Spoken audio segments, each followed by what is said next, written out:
नमस्कार, आगाज टाइम्स देख रहे हैं आप। मैं हूं आपके साथ पलक शर्मा। वक्त हो गया उत्तर प्रदेश उत्तराखंड की बड़ी खबरों का, तो आइए रुक करते हैं प्रमुख खबरों की ओर, जहां पहली खबर सीतापुर से है।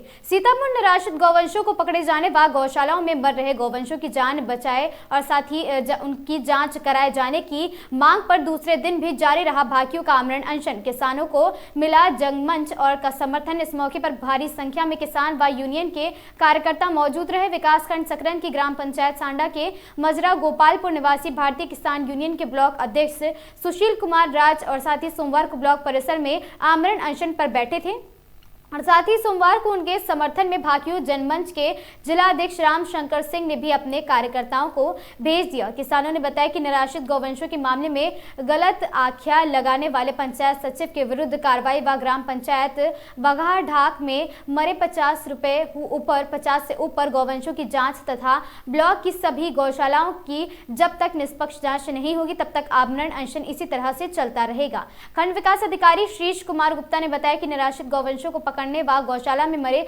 गौवंशों की जांच के लिए 2 टीमें गठित कर दी गई हैं।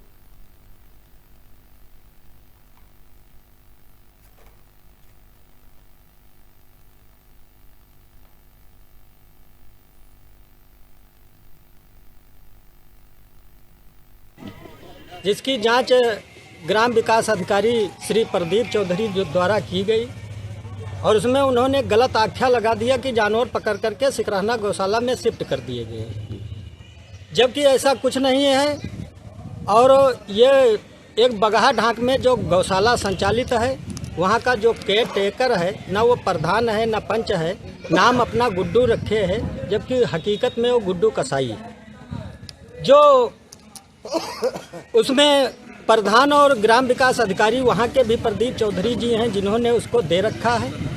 जानवर वो जितने तंदुरुस्त जानवर हैं वहाँ के दबी जुबान लोग बताए हैं, हमारे संज्ञान में बात आई है, वो ले जाकर के जितने तंदुरुस्त जानवर हैं बूचड़ खानों में रात को सप्लाई कर देता है और इसकी जांच होनी चाहिए। और सकरन ब्लॉक में जितने भी गौशाला हैं, चाहे वो दुगाना हो, सकरन में बने हो, जितने गौशाला हैं इनकी जांच होनी चाहिए। और जो रजिस्टर में जानवर ज़्यादा दर्शाए हैं हकीकत में कम है, जो लाखों का घपला ये अधिकारी और केयर टेकर मिल करके कर रहे हैं। जब तक इस तमाम बिंदुओं की जांच हो करके जो भी दोषी होगा उचित कार्रवाई नहीं होगी तब तक हमारा ये अनशन यूं ही जारी रहेगा। अच्छा, अनशन कल से चल रहा है। कोई अधिकारी आए आपके पास जो है आश्वासन देने के लिए? नहीं, कोई नहीं आया है। कल श्रीमान खंड विकास अधिकारी आए थे, मैं अकेला बैठा था, हमको ले गए थे, हमारे गांव में जानवर देखे, उन्होंने कहा ठीक है हम इनको देखो टीम गठित कर दिए हैं, एक्सपर्ट बुलाए हैं, वो जो है इनको पकड़ लेंगे। आज को कहा था लेकिन आज भी नहीं पकड़े हैं। हमारे तहसील के तहसील अध्यक्ष जी आए हैं, भी खंड विकास अधिकारी के वहाँ ऑफिस में गए थे, आए हैं, बताए हैं कि बात हुई है डॉक्टर से, बीडीओ साहब ने बात किया है, बताए हैं कि वो और रात के अंधेरे में जानवर पकड़े जाएंगे और यहाँ अभी तक आज तक कोई आया और नहीं है। अच्छा, भारतीय किसान यूनियन के अलावा किसी और मंच का आपको सहयोग मिला है? आज हमको जैसा कि लेटर मिला है हमारे मोबाइल पर, और किसान मंच के जो जिला अध्यक्ष हैं राम शंकर सिंह जी ने, उन्होंने एक लेटर जारी किया है और हमको बताया है कि हमारा जो है संगठन भी आपके साथ में है और मैं तत्काल आकर के और आपके साथ में कंधे से कंधा मिलाकर हमारा भी संगठन जनमंच आपके साथ है और बैठेगा। जब तक सही जांच हो करके ये जो भ्रष्टाचार लाखों का हो रहा है तत्काल कार्रवाई नहीं होगी तब तक उन्होंने बताया है जिला अध्यक्ष जी ने कि हमारा जो है सहयोग आपको। जनपद बदायूं में संदिग्ध परिस्थितियों में पेट्रोल पंप के मैनेजर ने के सीने में गोली लगते ही वहां हालत गंभीर हो गई उसकी और साथ ही पेट्रोल पंप के मैनेजर को गंभीर हालत में राजकीय मेडिकल कॉलेज में उपचार के लिए भर्ती कराया गया। गोली लगने की सूचना पर तमाम आला अधिकारी राजकीय मेडिकल कॉलेज पर पहुंचे हैं। सुबह मैनेजर अपने घर से पेट्रोल पंप पर ड्यूटी करने आया था। वरिष्ठ पुलिस अधीक्षक डॉक्टर ब्रजेश कुमार सिंह ने बताया कि पेट्रोल पंप मैनेजर की जेब से एक कारतूस भी निकाला गया है और गोली सीने में लगने के कारण पुलिस गहनता से जाँच पड़ताल कर रही। इस मामले में में परिजनों ने बताया 11 जनवरी को राजीव शर्मा की एक शराबी से लड़ाई हुई थी। घायल राजीव शर्मा के पास एक नाजायज तमंचा भी पड़ा मिला है और साथ ही राजीव शर्मा भाजपा के सदर विधायक महेश चंद्र गुप्ता के भाई सुभाष चंद्र गुप्ता के पेट्रोल पंप पर सहसवान के मैनेजर के पद पर कार्यरत है। राजकीय मेडिकल कॉलेज में डॉक्टर ब्रजेश कुमार सिंह, वरिष्ठ पुलिस अधीक्षक, अपर पुलिस अधीक्षक ग्रामीण कठेरिया एवं भारी मात्रा में पुलिस फोर्स के साथ वहां पर पहुंचे हैं। घायल राजीव शर्मा का राजकीय मेडिकल कॉलेज में उपचार चल रहा है। वरिष्ठ पुलिस अधीक्षक ने बताया घायल के होश में आने पर पूछताछ के बाद पता लगाया जाएगा घटना का। किसी से शराबी से कुछ झगड़ा हो गया। फिर आज क्या हुआ है? आज इस पे गोली मार दी। पता है किसने मारी है कुछ? अब ये कुछ नहीं पता मुझे। तो कहाँ पे लगी है गोली? गोली कहीं पेट में लगी है। अच्छा। हाँ, मुझे देखने को नहीं मिली अभी। अच्छा, क्या नाम था इसका? राजीव कुमार शर्मा। कहाँ के रहने वाली थी? दुबारी कला, संभल। संभल के। अच्छा, ये क्या करते थे? ये पेट्रोल पंप पे मैनेजर। किसका पेट्रोल पंप था? ये सुभाष शर्मा की जगह वाली। अच्छा, ये विधायक महेश चंद्र गुप्ता के भाई हैं? हाँ भाई, उन्हीं की पेट्रोल पंप है। हाँ। गोली लगी है सर, क्या मामला सर पूरा? ये शर्मा जी हैं, विनोद शर्मा नाम है। एक सेकंड फिर से। हाँ, बहुत बीच में खबर संदौली से है, जहां अधेड़ को गोली मारने के मामले में सामने आया एक नया मोड़। वाराणसी ट्रॉमा सेंटर में इलाज के दौरान तेजबली चौहान की हुई थी मौत की सूचना मिलते ही परिजनों में मचा कोहराम और साथ ही 2 रोज पूर्व जमीनी विवाद में तेजबली चौहान को मारी गई थी गोली। हमला करने वाले 2 आरोपियों को पुलिस भेज चुकी है जेल। तीसरे आरोपी की पुलिस सरगर्मी से कर रही तलाशी।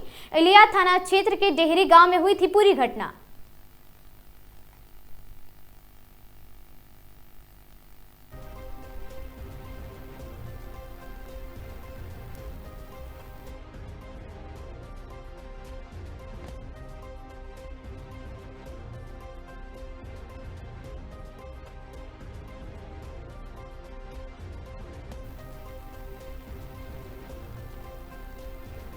खबर वाराणसी से है, जहां पूर्वांचल की सबसे बड़ी दाल मंडी में एक्शन तेज है। दाल मंडी में लगातार ध्वस्तीकरण जारी है। भारी फोर्स के बीच दाल मंडी में चौड़ीकरण कार्रवाई, हथौड़े और बुलडोजर से ध्वस्तीकरण की कार्रवाई जारी है। मकान के दोनों छोर बैरिकेडिंग करके हो ध्वस्तीकरण की कार्रवाई। और साथ ही आपको बता दें, दाल मंडी में 70.4 मीटर किया जाएगा चौड़ा उसे और दाल मंडी की लंबाई लगभग 650 मीटर है। कुल 187 मकान ध्वस्तीकरण के लिए किए गए हैं चिन्हित।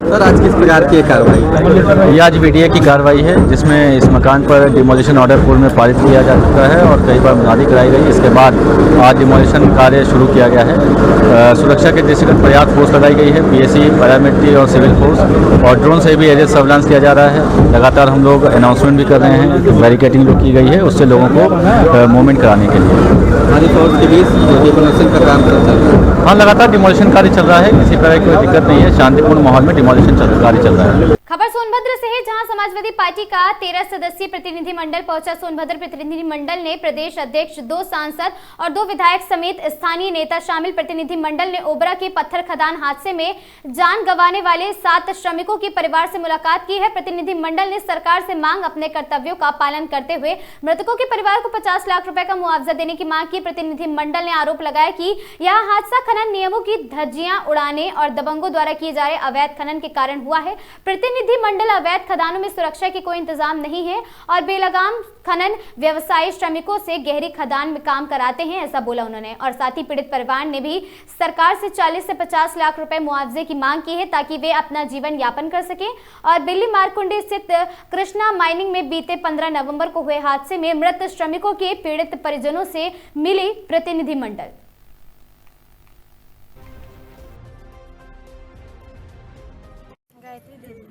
किस गांव के निवासी हैं? यहाँ आज आप लोग किस लिए आए थे? हमें बुलाया अपने से यादव हमारे साधन संसाधन के लिए आए थे। तो कौन आया था सपा का बड़ा नेता? अखिलेश यादव के प्रत्याशी लोग आए थे। क्या वो सब बोले हैं? 1 लाख के चेक दिए हैं।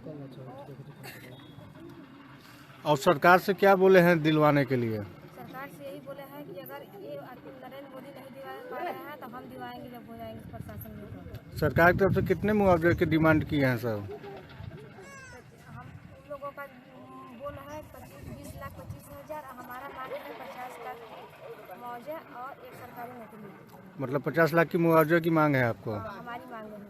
कितने बच्चे हैं? 4 बच्चे हैं। 4 बच्चे।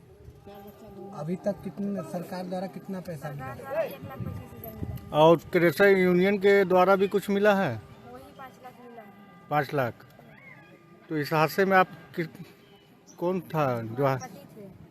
आपके घर में कितने लोग की मौत? 2 लोग की मौत हुई है। दोनों भाई हैं। और घर में सास ससुर हैं? सास ससुर हैं। वो कमाते हैं? नहीं, किसान नहीं, किसानी खेती किसानी थोड़ा बहुत करते हैं, सियान हो गए हैं। आपके घर में कमाने वाला कौन है अभी? घर में अभी कोई नहीं है। सपा का एक डेलीगेशन आया था, क्या प्रोग्राम रहा और क्या कुछ दिखाया? देखिए, अभी पिछले दिनों 15 नवंबर को यहाँ पर एक बड़ी हृदय विदारक घटना घटी थी और उसमें 7 हमारे आदिवासी समाज के मजदूर भाई दफन हो गए और असमय में उनकी मृत्यु हो गई, जिसकी सूचना हम लोगों को मिली और हम लोगों ने उस परिवार के प्रति संवेदना व्यक्त किए और हम लोगों ने देखा कि जब उत्तर प्रदेश की सरकार इतनी असंवेदनशील हो गई है,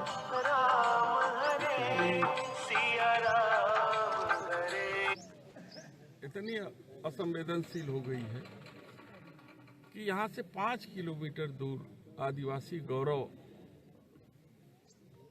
का आयोजन किया गया था और 5 किलोमीटर दूरी पर ही ये आदिवासी समाज के बच्चे और यहाँ के हमारे साथी शहीद हुए। लेकिन माननीय मुख्यमंत्री जी को जरा सा इस बात का एहसास नहीं हुआ कि 7 परिवार उजड़ गए, उनके बच्चों का क्या हाल होगा, उनके परिवार का क्या हाल होगा। ये सरकार बड़े लोगों की सरकार नहीं है। इस देश का जो संविधान बना है, संविधान एक कल्याणकारी राज्य के रूप में बना है और कल्याणकारी राज्य का ये सबसे बड़ी जिम्मेदारी होती है कि हर व्यक्ति को भोजन मिले, हर व्यक्ति को अधिकार प्राप्त है और कठिन परिस्थिति में सरकार उनके साथ खड़ी रहे। लेकिन सरकार अपने दायित्वों का पूरा नहीं कर रही है। वो बड़े लोगों के जो है उनकी बहबूदी के लिए, उनकी भलाई के लिए काम करती है। आप देख रहे हैं कि पूरा का पूरा सोनभद्र में जिस तरीके से पोकलेन और बड़े बड़ी मशीनों के जरिए खनन किया जा रहा है, ब्लास्टिंग किया जा रहा है, बालू का खनन किया जा रहा है, कोई पुरसा हाल नहीं। किसी चीज़ का न आकलन है, न किसी चीज़ का कहीं पे रोक टोक है, न किसी अधिकारी को इतनी औकात है कि वो चेक करे।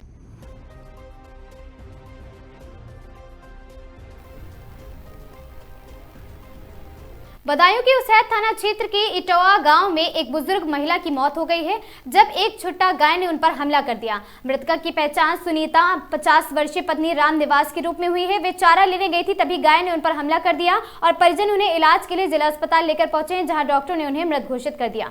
सुनीता के 4 बच्चे हैं, जिनमें 3 बेटियां और 1 बेटा है और सभी की शादी हो चुकी है। मृतक के परिवार में मचा कोहराम। पुलिस ने मामले की जानकारी दर्ज कर ली और आगे की कार्रवाई में जुटी है। नहीं कर फिर बता सरकारी में लइए तो खत्म हुई। अच्छा, खत्म हो गई है, मौत हो गई उनकी गाय के मारने से। पूर्व में चल रहे मनरेगा बचाओ संग्राम ग्राम चौपाल का आयोजन सलारपुर ब्लॉक में और साथ ही औरंगाबाद माफी में आयोजित किया गया। कांग्रेस के मुख्य आरोपों में से एक यह है कि केंद्र सरकार ने ग्राम पंचायत की काम की प्रक्रिया तय करने और साथ ही मनरेगा के तहत काम बांटने की शक्तियों को कम कर दिया है और जिसने ग्रामीण गरीबों का जरूरतमंद पड़ने पर काम मांगने का अधिकार दिया था। इस अवसर पर प्रदेश कांग्रेस कोऑर्डिनेटर ओमकार सिंह ने कहा कि केंद्र सरकार द्वारा पास की गई नई योजनाओं के तहत सरकार यह तय करेगी कि यह योजना ग्रामीण गरीबों गरीबों के लिए कब खोली जाएगी। और साथ ही ओमकार सिंह का कहना है कि कांग्रेस सरकार ने पहले देश में पंचायती राज संस्थानों को मजबूत करने के लिए काम किया था, लेकिन नई योजनाएं उन्हें कमजोर कर देगी। इस अवसर पर जिला कांग्रेस उपाध्यक्ष मनरेगा बचाओ संग्राम प्रभारी सुनीता सिंह ने कहा कि वीबीजी राम जी ने सब कुछ बदल दिया है। नई योजना के तहत काम की मांग करना अब गरीबों का अधिकार नहीं रहा। काम सिर्फ केंद्र सरकार द्वारा नोटिफाई की गई पंचायतों में ही दिया जाएगा। अगर किसी पंचायत को नहीं चुना जाता है तो वहां के ग्रामीणों को काम का कोई अधिकार नहीं होगा, भले ही वे गरीबी से प्रभावित हो या परेशान क्यों ना हो। नई योजना संवैधानिक वादे को सरकारी इजाजत में बदल देती है। इस अवसर पर शहर अध्यक्ष मुन्ना लाल सागर ने कहा, नई योजनाएं फंड, काम और साथ ही संपत्ति सहित सभी फैसले लेने का अधिकार केंद्र सरकार को देती है।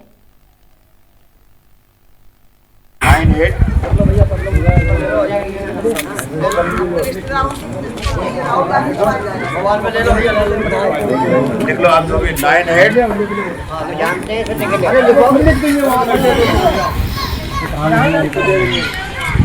महुआ विकासखंड जैतपुर क्षेत्र के बचछेछर गांव कला में प्रधान प्रतिनिधि रणविजय सिंह राजपूत ने अपने माता पिता स्वर्गीय शीतल प्रसाद एवं स्वर्गीय जयदेवी की पुण्य स्मृति पर गांव के लगभग 400 गरीब व असहाय लोगों को ठंड से बचाव के लिए गर्म शॉल वितरित किए हैं और कार्यक्रम सादगी के साथ गाँव में आयोजित किया गया। आपको बता दें, इस अवसर पर ग्राम प्रधान रणविजय सिंह राजपूत ने कहा कि उनके माता पिता ने हमेशा समाज सेवा और मानवता की सीख दी है। उन्हीं के संस्कारों को वह जरूरतमंदों की सेवा को अपना कर्तव्य मानते हैं और आगे भी गांव के गरीब व असहाय लोगों के हितों के लिए ऐसे ही कार्य करते रहेंगे।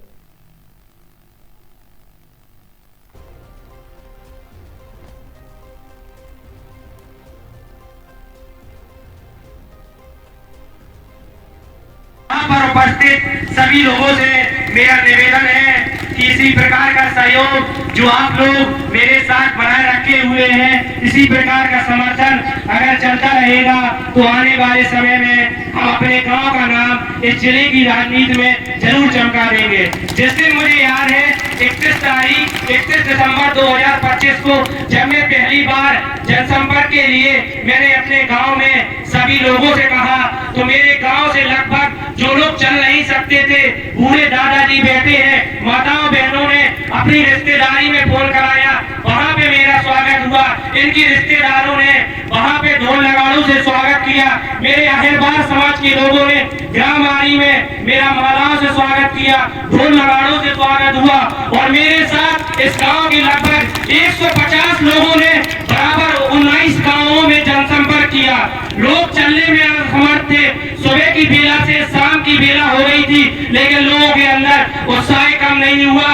आप सभी का यह उत्साह मेरे अंदर ऊर्जा भरता है और आप सभी का यह उत्साह मुझे आने वाली राजनीति में ताकत देता है। अगर आपका इसी प्रकार का सहयोग मेरे साथ रहता है तो मैं आपके साथ कदम से कदम, कंधे से कंधे मिलाकर आपकी हर मुसीबत में साथ दूंगा। आपके ग्राम प्रधान मेरे पिताजी आदरणीय श्री रणविजय सिंह राजपूत जी 4.5 वर्षों से आपकी सेवा में सदैव तत्पर है।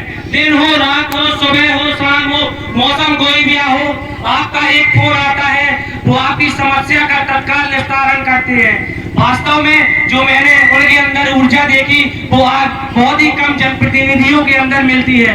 आप जब भी बेला लगाते हैं, आपका काम कहीं पर भी हो, आपके साथ वो कंधे से कंधे मिलाकर चलते हैं। आप सभी लोग इस बात के साक्षी होंगे कि किसी भी जाति का हो, किसी भी धर्म का हो, आपका उन्हें हमेशा सम्मान किया है। अगर सम्मान किया है तो एक बार जोर से तालियां बजाकर बताइए। किसी भी जाति का हो, आपके किसी भी मोहल्ले का हो, पूरे 4.5 वर्षों से औरैया मां सरस्वती व स्वर्गीय ज्ञान सिंह यादव के चित्र पर दीप प्रज्वलन कर माल्यार्पण कर कार्यक्रम का शुभारंभ किया गया। आपको बता दें, औरैया प्रेस क्लब जिला अध्यक्ष औरैया प्रबंधक श्री बाकी बिहारी ज्ञान सिंह सेवा समिति जितेंद्र सिंह यादव ने अपने स्वर्गीय बाबा ज्ञान सिंह यादव जी की 16वीं पुण्यतिथि याद करते हुए गरीब, बेसहारा, जरूरतमंद, असहाय लोगों को कंबल वितरित किए। जनपद के पत्रकार के साथ सांझ होटल NH हाईवे औरैया में गोष्ठी बैठक कर उनके जीवन से जुड़े पहलुओं पर चर्चा की गई। और साथ ही आपको बता दें कि प्रेस क्लब संगठन पदाधिकारियों व पत्रकारों ने गोष्ठी बैठक में गिरती हुई पत्रकारिता पर चिंता व्यक्त की। और जिला अध्यक्ष ने कहा, संगठन हमेशा पत्रकारों के हितों की रक्षा के लिए प्रतिबद्ध है। पत्रकारों के साथ कंधे से कंधा मिलाकर दिन या रात हमेशा पत्रकारों के साथ हम खड़े हैं। कारण है और ये किसकी अध्यक्षता में हुई है? देखिए, कार्यक्रम चलता है, लगातार बैठक हो रही है। 3 साल मुझे जिलाध्यक्ष बने हो गए हैं आयरा प्रेस क्लब के, और ये समय समय में बैठक होती रहती है। काफी समय से बैठक नहीं थी और संगठन के साथियों की इच्छा थी कि बैठक हो जाए। काफी पत्रकारों के साथ पीड़न हो रहे हैं, कहीं कहीं पत्रकारों के ऊपर जो उनको लगातार धमकी दे रही है, कहीं पे हत्याएं भी हो रही है। ऐसे पत्रकार चिंतित थे, ऐसे पे मीटिंग एक करनी अति आवश्यक थी। ऐसे में बैठक हुई और पत्रकार साथियों ने अपने विचार रखे और लगातार हम पत्रकारों से भी हमने अपील की है पत्रकारों से कि जो आप पत्रकारिता करते हैं, ऐसे में पत्रकारिता करते समय आप निजी इंटेंशन न निभाएं। अधिकारियों के खिलाफ या किसी राजनेता के खिलाफ आपके किसी व्यक्तिगत संबंध खराब है तो आप पत्रकारिता के तौर पर उसके खिलाफ ऐसे दुष्यंत या उनके षड्यंत्र न करें, उनको किसी बदनाम न करें। आप पत्रकारिता है, आपको खबर मिल रही है, अगर कोई आपको कोई खबर की पुष्टि है आप अगर तो आप बिल्कुल उससे पूछिए, भले आपसे उससे संबंध अच्छे न हो, उसके बाद भी उसे टेलीफोन करिए या उससे मिलिए, उसका भी तथ्य जानिए। जब तक पुष्टि न हो तब तक खबर न चलाए। ऐसे में अगर बगैर पुष्टि के आप खबर चलाएंगे तो आपके पास हवा में खबर होगी तो आपको संगठन कैसे मदद करेगा। अगर आपके पास जब खबर है और आपकी पुष्टि है, आप पक्ष विपक्ष दोनों की बात कर रहे हैं, ऐसे में अगर आप खबर चलाएंगे तो आपके साथ संगठन खड़ा है और आपके कंधे से कंधे मिलाकर आपके पत्रकारों के साथ पत्रकार हमारा जो आयरा प्रेस क्लब लगातार उनके साथ है और बिल्कुल सहयोग करेगा। किसी भी तरीके से किसी को भी उत्पीड़न नहीं की जाए, इससे सरकारी कार्यक्रम हो या कोई नेता हो या कोई सरकार का व्यक्ति हो। और सरकार लगातार आप देख रहे हैं कैसी पत्रकारों की आवाज दबाने में लगी है। अभी हमारे पत्रकार साथी एक बैठ पूछ रहे थे, कुछ जब दूषित पानी से इंदौर में लोग मर गए तो पत्रकार ने जब क्वेश्चन पूछा तो वो पत्रकार से कह रहे थे क्या घंटा ये कोई शब्द है? आप नेता हो, मंत्री हो, आपको ऐसे शब्द नहीं बोलना चाहिए। हम ऐसे नेताओं से भी अपील करते हैं और पत्रकारों से भी कहते हैं कि संसदीय भाषा जब बोली जाती है हमारे यहाँ, बस इस भाषा में बात करें, आप अच्छी भाषा में क्वेश्चन पूछें और नेता है या अधिकारी है अच्छी भाषा में। पत्नी ने अपने प्रेमी के साथ मिलकर कराई पति की हत्या। आपको बता दें, अपने प्रेमी और साथ ही उसके दोस्त से कराई अपने पति की हत्या। हत्या के लिए अपने प्रेमी को नहर पुल पर भेजा और साथ ही पति को भी भेजा था प्रेमी के साथ। शराब पिलाकर की गई हत्या। पुलिस ने 3 आरोपियों को किया गिरफ्तार। मृतक की पत्नी और साथ ही आशिक और आशिक का दोस्त गिरफ्तार। हत्या में प्रयुक्त मफलन, मोटरसाइकिल और मोबाइल बरामद हुआ है।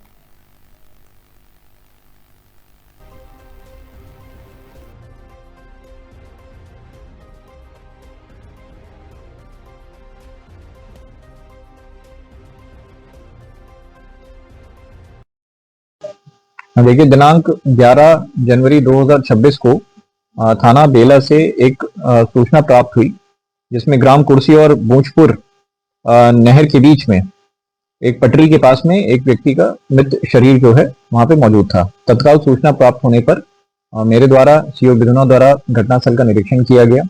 फील्ड यूनिट द्वारा भी साक्ष्य संकलन किया गया और घटना के सफल अनावरण के लिए हमारे द्वारा एसओजी, सर्विलांस और थाने की टीम का गठन किया गया था। इस घटना के संबंध में जो मृतक हैं जिनका नाम है शैलेंद्र सिंह पाल पुत्र स्वर्गीय अवसान सिंह पाल निवासी ग्राम कुर्सी थाना बेला, इन्हीं के जो ताऊ हैं श्री मान सिंह पाल पुत्र रघुनाथ पाल, उनके द्वारा कल तहरीर 12 जनवरी को दी गई थी जिसमें उनके द्वारा एक अभियुक्त नामजद अभियुक्त अवनीश पाल का जिक्र किया गया कि उसके द्वारा योजनाबद्ध तरीके से इनकी शैलेंद्र पाल की हत्या की गई अपने साथी के साथ में मिलकर। सभी साक्ष्यों का संकलन कर सीसीटीवी फुटेज, तकनीकी साक्ष्य व मानवीय साक्ष्यों के आधार पे आज 3 अभियुक्तों की गिरफ्तारी की गई है, जिनमें पहले नामजद अभियुक्त अवनीश पाल पुत्र अशरफीलाल निवासी लिलुइया थाना तिरवा जनपद कन्नौज, दूसरा अभियुक्त रिंकू कठेरिया पुत्र रामशरण कठेरिया निवासी लिलुइया थाना तिरवा जनपद कन्नौज, और तीसरी अभियुक्त इसमें मृतक शैलेंद्र सिंह पाल की पत्नी अर्चना पत्नी स्वर्गीय शैलेंद्र सिंह पाल निवासी ग्राम कुर्सी थाना बेला जनपद औरैया, उम्र लगभग 26 वर्ष।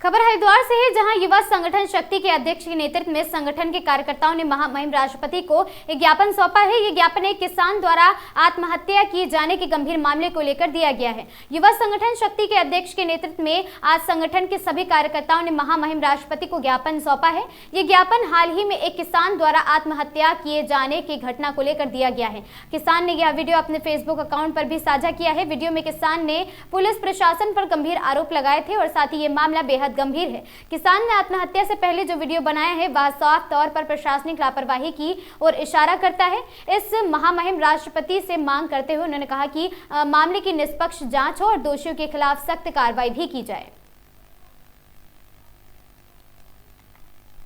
अध्यक्ष भाई ऋषभ वशिष्ठी, संरक्षक भाई सोम त्यागी जी और हमारे तमाम जितने भी समर्थक हैं, कार्यकर्ता हैं, उनके माध्यम से उनकी तरफ से हमने महामहिम राष्ट्रपति के नाम एक ज्ञापन भेजा है।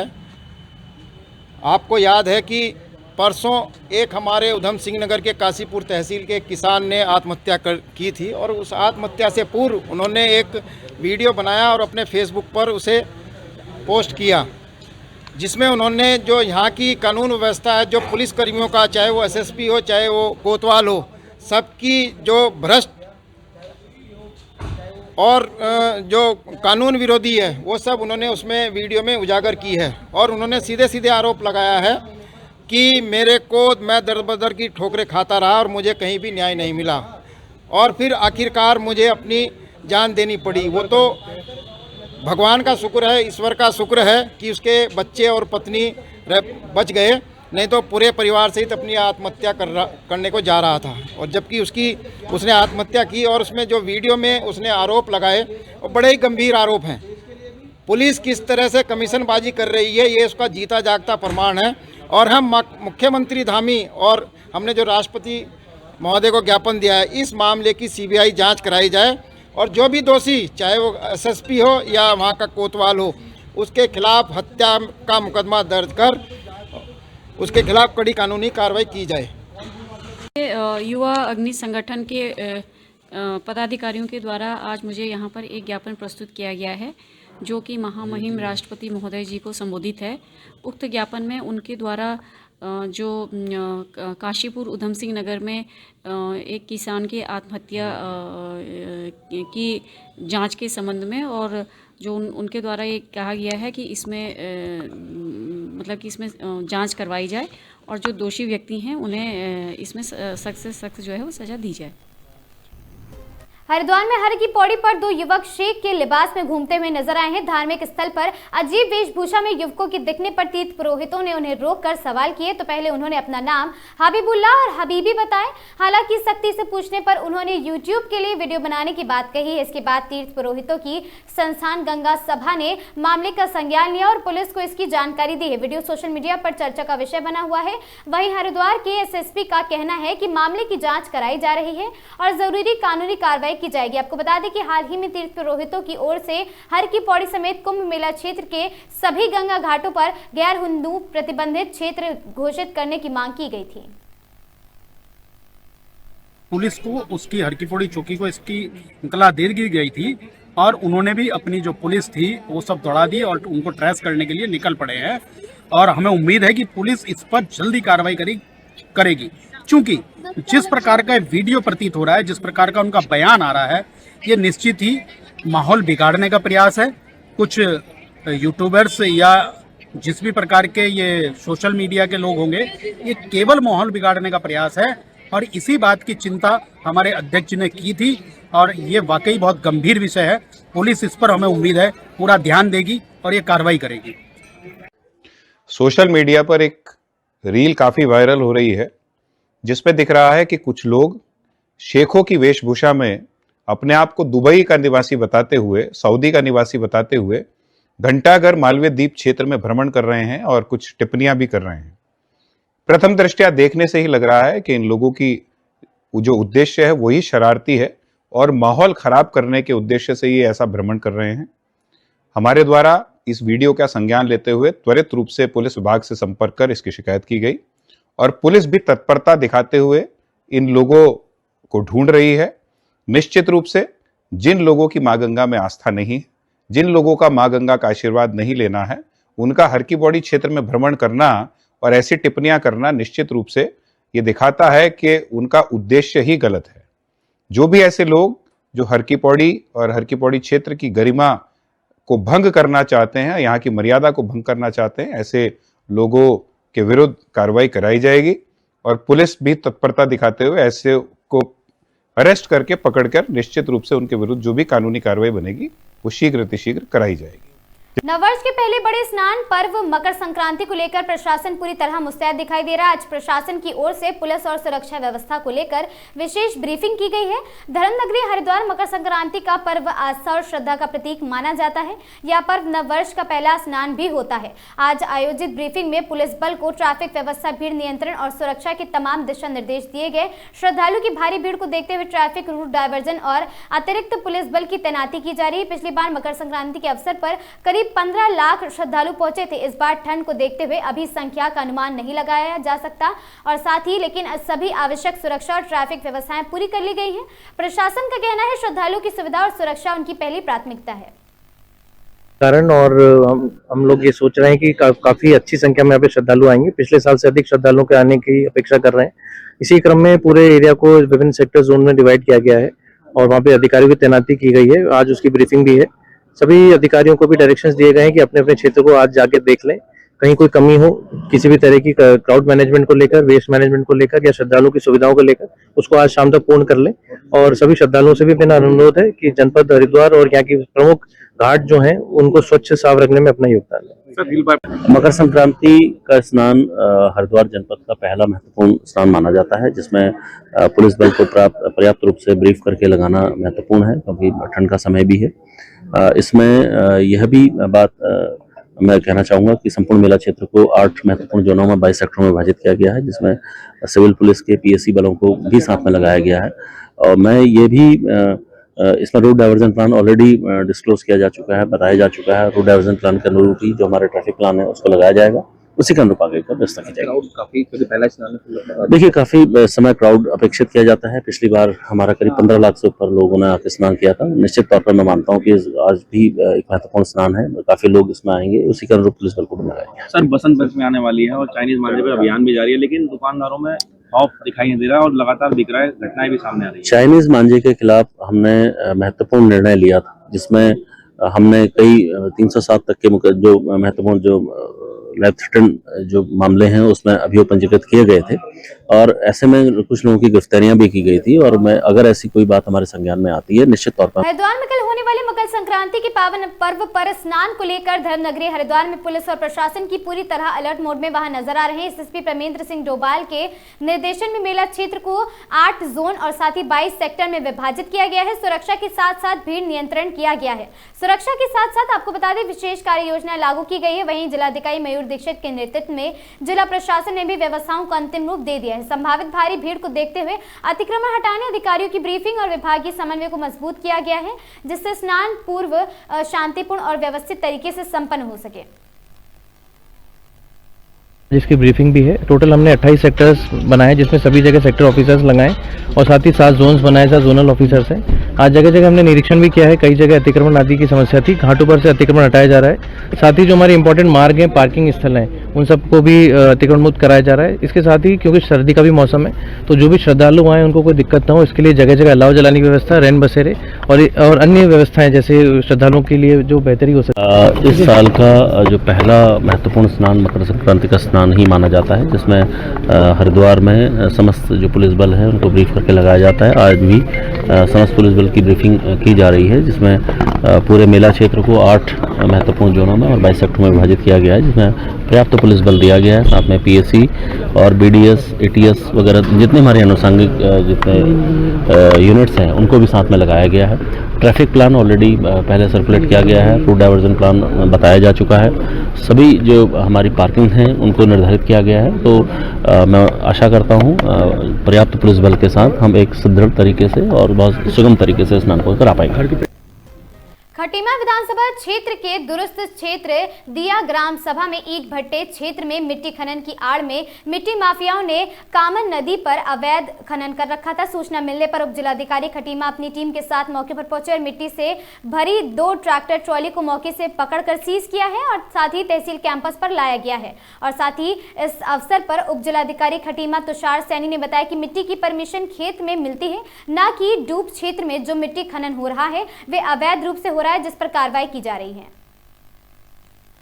किया जा रहा है रात को भी और दिन में भी कुछ शिकायतें प्राप्त हो रही थी, तो इसी के संदर्भ में आज राजस्व विभाग की टीम ने छापेमारी की है, जिसमें 2 ट्रैक्टर अभी तक हमारे पकड़ में आए हैं और क्षेत्र में जो है वो अवैध रूप से खनन किया गया है उसकी भी जांच चल रही है। उसकी नपाई करके जो है वो उस पर जुर्माना निर्धारित किया जाएगा। परमिशन खेत में दी जाती है, जो खेत की मिट्टी है। ये जो खनन पाया गया है वो डूब क्षेत्र में, नदी के क्षेत्र में है, तो ये भट्टी की जो भी परमिशन है वो वहाँ पे अप्लाई नहीं होती है, तो इसलिए इसको अवैध ही माना जाएगा।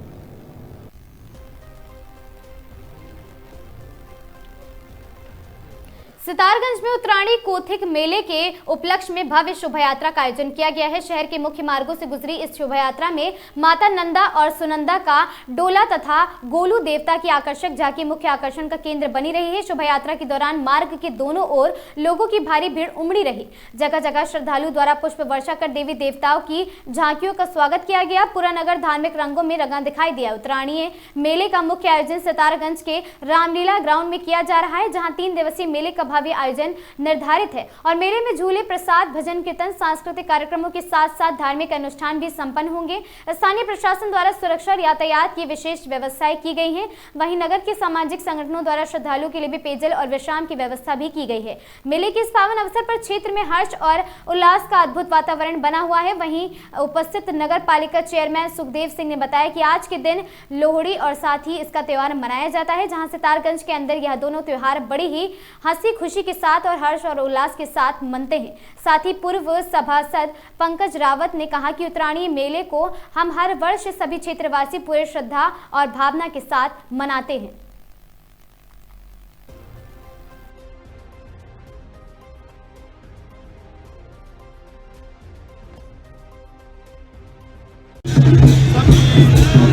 उत्तरायणी पर्व की, लोहड़ी की, मकर संक्रांति की बहुत बहुत बधाइयाँ, बहुत बहुत शुभकामनाएं देता हूँ।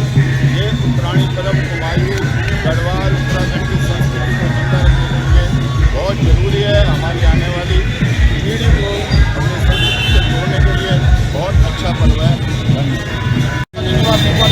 सबको बधाई देता हूँ और सभी पत्रकार बंधुओं को, मीडिया प्रभारी सबको मैं धन्यवाद, बधाई बहुत बहुत शुक्रिया देता हूँ। उत्तरायणी का पर्व हम 22 साल से सितारगंज में मना रहे हैं, बड़ी धूमधाम से मना रहे हैं और ये बहुत हमारा खुशी का त्यौहार है।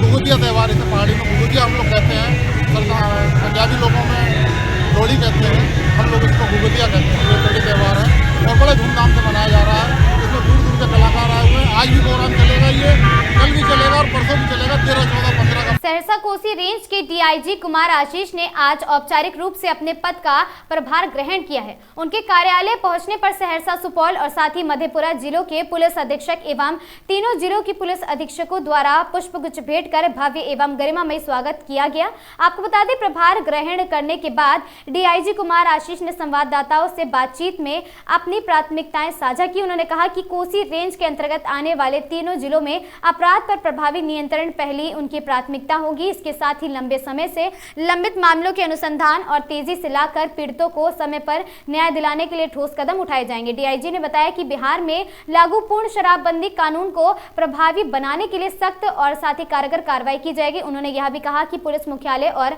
आदरणीय डीजीपी के निर्देशानुसार जन शिकायतों की नियमित सुनवाई की जाएगी और प्राप्त शिकायतों के आधार पर आवश्यक कार्य योजना तैयार भी की जाएगी।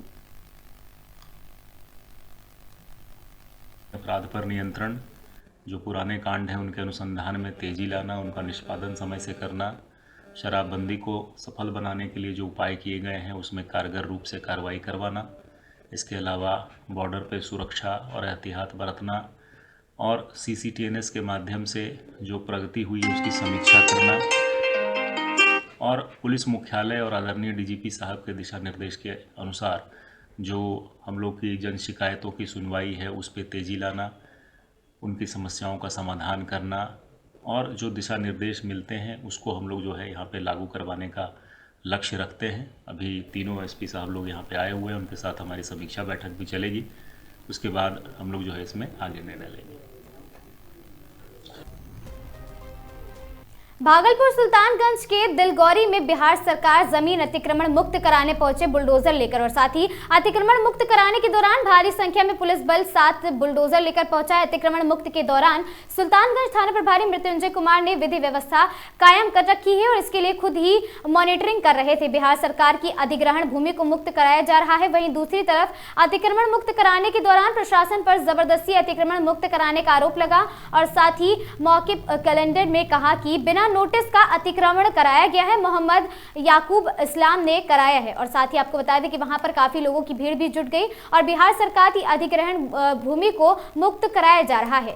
कोर्ट आदेश आने पर आगे की कार्रवाई भी जारी करने की बात कही गई है। तो सीओ साहब से मिले ना आप? मिले ना सीओ साहब से? सबसे मिले। क्या बोले? तो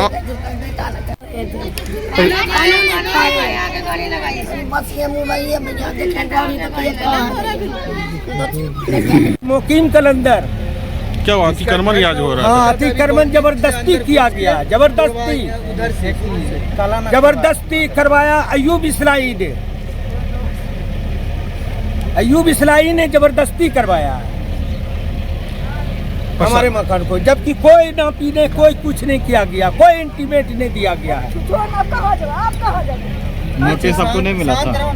नोटिस नहीं मिला? कुछ नोटिस नहीं दिया हमको। जानकारी तो दिया हुआ कुछ नहीं। अतिक्रमण जो होता है ये की गई थी और हाईकोर्ट का आदेश था। शेख, एक नाम बता रहे हैं आप लोग को, शेख आयुष इस्लाही के द्वारा आवेदन किया गया था CWJC। उसके लिए हम लोग को आदेश हुआ था अतिक्रमण मुक्त कराने के लिए। फिर वो MJC में गए, इसी के आलोक में आदेश हुआ कि ये बिहार सरकार की भूमि को अतिक्रमण मुक्त करवाना है और फिर अनुमंडल कार्यालय से हमें आदेश प्राप्त हुआ। इसके आलोक में हम लोग ये कार्य करवा। मैडम एक बात है कि जिस तरह से अतिक्रमण मुक्त हो रहा है, कुछ आदमियों का कहना है कि हमको नोटिस नहीं मिला है। नहीं, नोटिस गया है, ऑफिस से नोटिस गया है, अमीन के द्वारा नापी की गई है, सब कुछ प्रक्रिया के अनुरूप ही हो रहा है। तो क्या लगता है बिहार सरकार की जो अतिक्रमण हो रहा है उस पर बराबर ये बुलडोजर चलेगा? अब बिहार सरकार की भूमि है, हम लोग पहले ही उन लोग को कहते हैं कि खुद ही हटा लीजिए आप लोग, और बाकी फिर जिस तरह से होता है जो सही रहता है नियम संगत हम लोग करते हैं। ये सरकार की भूमि है तो सरकार के पास ही रहनी चाहिए। क्या प्रक्रिया रहेगी? आगे भी जारी रहेगा अतिक्रमण मुक्त? आगे जैसे जैसे निर्देश प्राप्त होगा वैसे वैसे काम होगा। कुछ आदमी बोल रहे हैं 20। कैमूर पुलिस की बड़ी कार्रवाई ने मोहनिया और साथ ही अनुमंडल के टॉप 10 में से एक अपराधी को किया पुलिस ने गिरफ्तार। कैमूर जिले के मोहनिया सिटी जिम के पास हसबुन निशा के पुत्र हलीम गद्दी की हत्या के मामले में पुलिस ने एक टॉप 10 में एक अपराधी को गिरफ्तार किया। गिरफ्तार अपराधी का नाम चंदन पासवान है, जो मोहनिया वार्ड नंबर 12 का निवासी है। अपराधी के खिलाफ 2 मामले पूर्व भी दर्ज है। आपको बता दें चंदन पासवान के खिलाफ मोहनिया थाने में 2 मामले दर्ज है। मोहनिया DSP प्रदीप कुमार ने प्रेस वार्ता कर जानकारी देते हुए बताया कि पुलिस अधीक्षक के निर्देश पर अनुमंडल पुलिस पदाधिकारी मोहनिया के नेतृत्व में छापेमारी दल का गठन किया गया। छापेमारी दल ने मानवीय सूचना संकलन कर चंदन पासवान को गिरफ्तार किया। चंदन पासवान की गिरफ्तारी से मोहनिया क्षेत्र में अपराधियों में हड़कंप मच गया है। पुलिस आगे भी अपराधियों के खिलाफ कार्रवाई जारी रखेगी, ऐसा कहा गया है।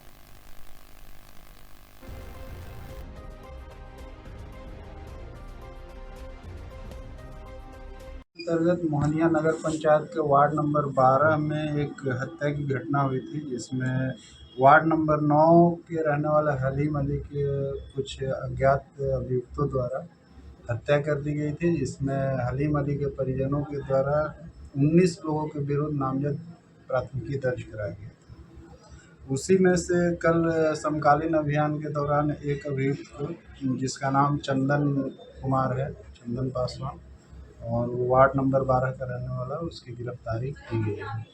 साथ ही ये चंदन पासवान का पूर्व आपराधिक इतिहास भी रहा है। मोहनिया थाना कांड संख्या 761-25 लूट कांड की घटना हुई थी, जिसमें अपराधिकी अभियुक्त था और इसके विरुद्ध पर्याप्त साक्ष्य मिले हैं लूट कांड में भी, और इसकी गिरफ्तारी की गई है। जो मोहनिया थाना और मोहनिया अनुमंडल के टॉप 10 अपराधी भी रहा है, जिसकी गिरफ्तारी की गई है।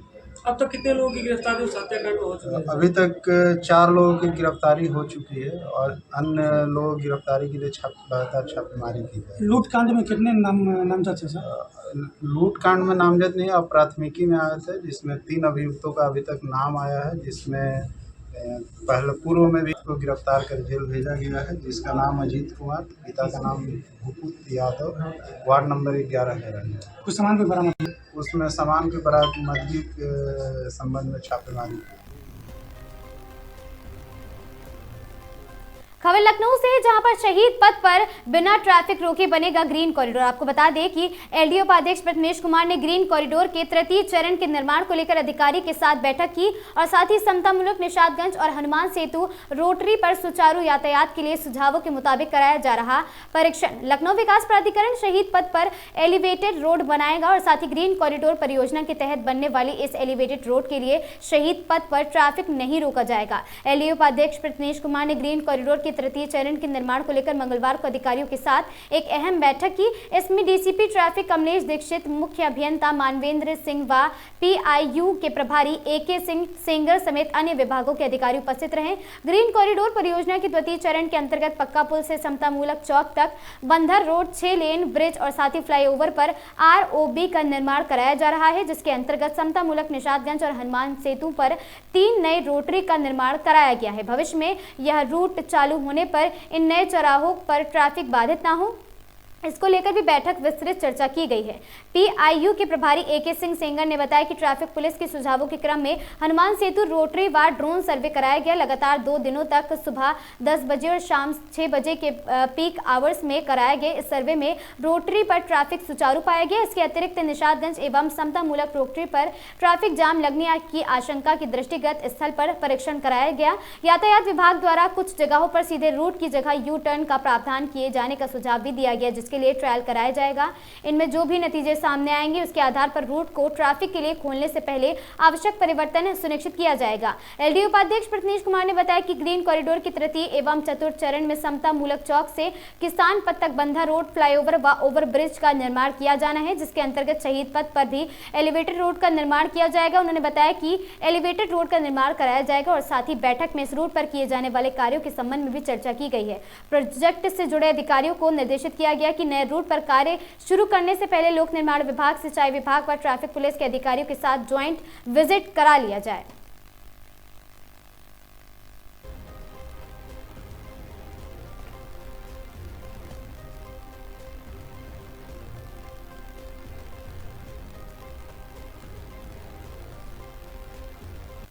इन खबरों में आज के लिए बस इतना ही। ऐसी खबरों से लगातार जुड़े रहने के लिए बने रहें हमारे साथ और देखते रहें आगाज टाइम्स।